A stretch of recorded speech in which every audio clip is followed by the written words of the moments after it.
Lesson 220 of our daily Sefer HaMitzvos study. Today I'm joining you from my sukkah, which we've just prepared for our celebration of the Festival of Sukkot, which starts tonight. Give you a quick tour. This is mine. Everybody's going to have one that looks a little bit different.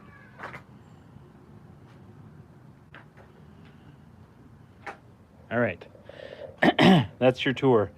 Today, I'm going to be talking about the mitzvah today, which is positive mitzvah 97. Apologize for my device decided that I needed to do this vertically today. In any case, I wanted to read from the actual Torah here regarding sheratzim. We talked about how sheretz, a creeping thing, has a special level or a higher level of impurity when it's a corpse, not when it's alive, but when it's dead. All right. So it says, and I'm going to read the verses here with elucidation in my Chabad Torah. So there's going to be a lot more in my Chumash. There's a lot more here than is actually the text. If you want to see the text, it's there for you to see. This is what is actually text and what is not is clearly marked in this text here. So nobody's trying to lie to anybody about what's part of the text and what isn't. But they've added a little bit more for clarification, so I thought I would go ahead and read that here.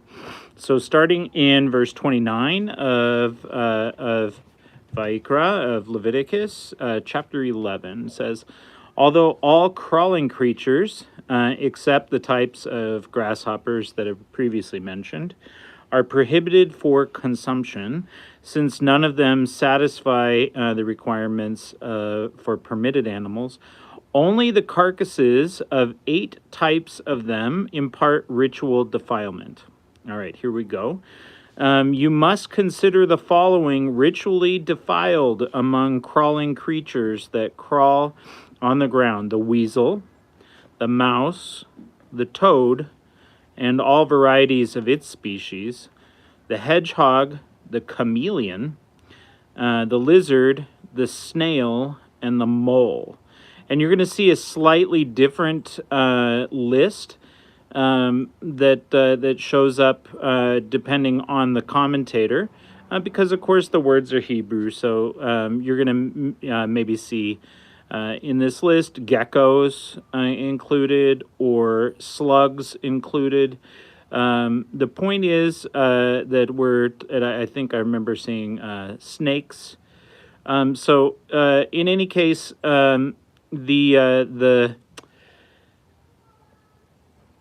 these are all creeping creatures, and so there's maybe it's a good idea to include or to think of according to all opinions.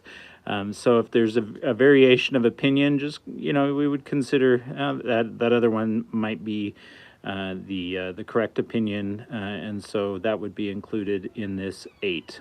So the above mentioned creatures are the ones among all crawling creatures that you must consider ritually defiled, in that if anyone touches them when they are dead, this person would be ritually defiled until he immerses in the mikveh and then waits until evening. A piece of the carcass of one of these creatures imparts ritual defilement only if its volume is equal to or greater than a lentil. And I believe that before we talked about the size that we were concerned about for nevela, for like domesticated animals, was going to be a kibetza, I believe is what it was. So that was like the size of an egg. But here we're talking about the size of a lentil, so that's extremely small.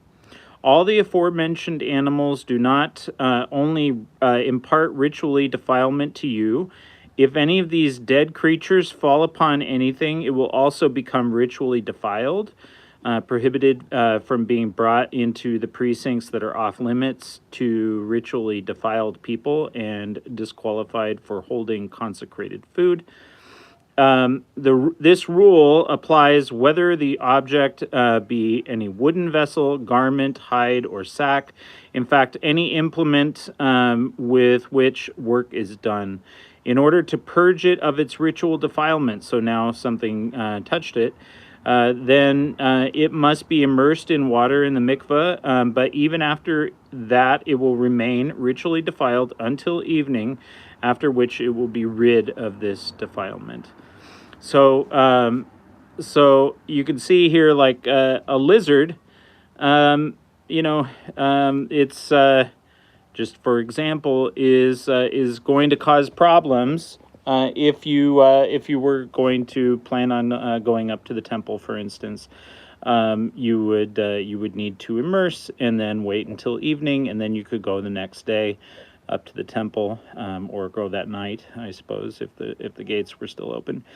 And so, but it's very interesting that these have a higher level of impurity than other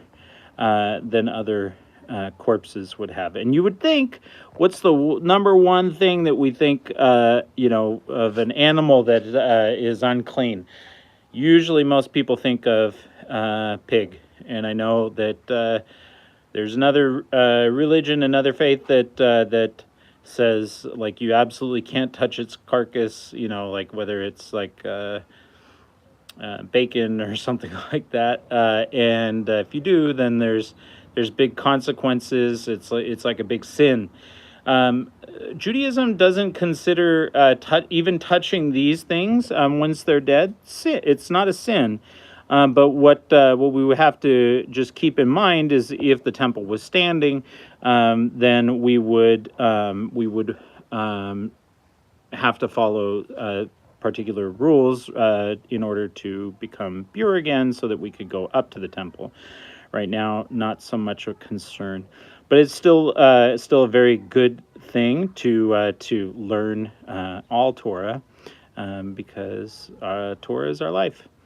All right, thank you so much for joining me. Have a great day in every way, and Chag Sameach. Enjoy your holiday.